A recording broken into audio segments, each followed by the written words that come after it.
Good evening, everyone. Welcome back to the channel. I hope you're doing good. Today, we're going to carry on with the fourth part of the American civilization. Um, well, today we're going to speak about the birth of an American spirit. It is going to be a short video, I hope, because this small point is very important for us to know, to understand, because it is a key term to which leads to the War of Independence. How did it start, and its origins. So, American spirit, you may ask why American? Because those colonists, those who lived in America, they were not Americans. They were not officially Americans. They were colonists. They were English, British, they were Europeans in general who traveled from their country, but mostly English. They went to America. So these people started to think as Americans. They had an American spirit, although it was not official. But why? So it had many reasons why people started to think as Americans rather than English or French or Spaniards or whatsoever. So these reasons are quite important for us to know, which I'm going to bring up today in this video before proceeding to the War of Independence. So, it all started with the transfer of the king's authority to chartered companies, such as Virginia Company or Massachusetts Bay Company. So the king's authority was transferred, was given to the chartered companies. And these chartered companies, they gave freedom to the colonists. Normally, the kings would not like that at all, but these companies were obliged to do so.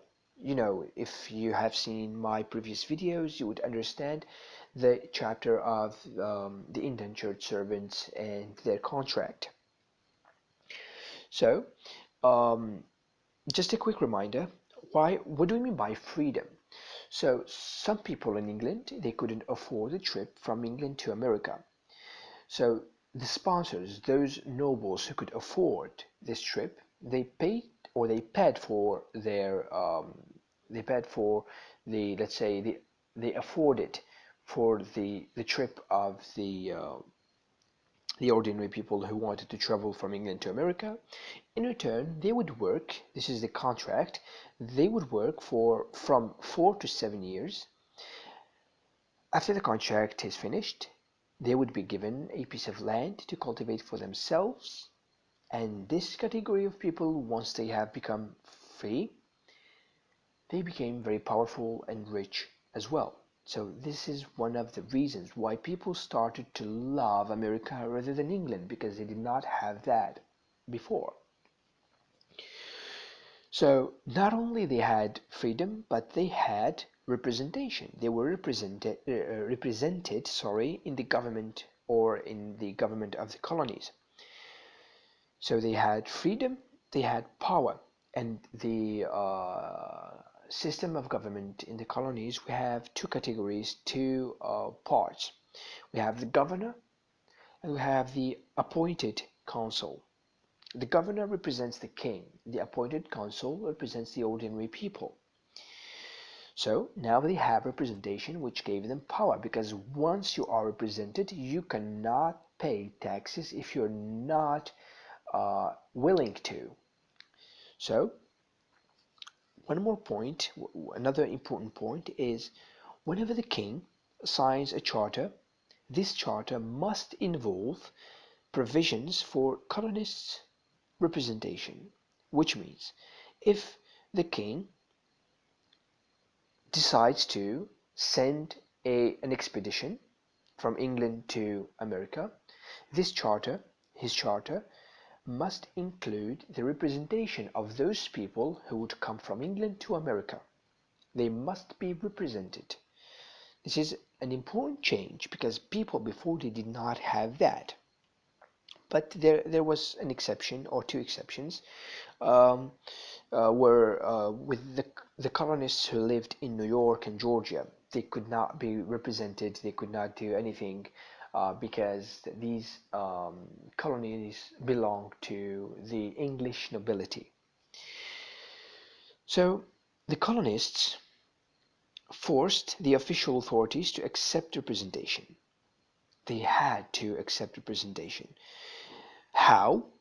The taxes could not be levied without the consent of the representative assemblies. So, if the authority, the government, wanted to impose new taxes or to impose taxes in general, they had to have the consent of the appointed council or the representatives. So these representatives are going to have a conversation. They're going to have discuss with the ordinary people, with the colonists, whether they accept to pay the taxes or not. So the authority must obey the choice of the representatives. So now the colonists controlled the finance, and the control of finance controlled the vital functions of the colony. Without money, the colony won't work. In certain cases, the representatives refused to pay the salary of the recalcitrant. What do you mean by recalcitrant? For example, when a governor decides to go greedy, not to behave as a good responsible man or woman, and not or to impose taxes without the consent of the representatives, the colonists, they refused to pay the salary of recalcitrant. Now, we see that those who rule, those who have power, they work for the colonists because they are paid a specific, a limited amount of money.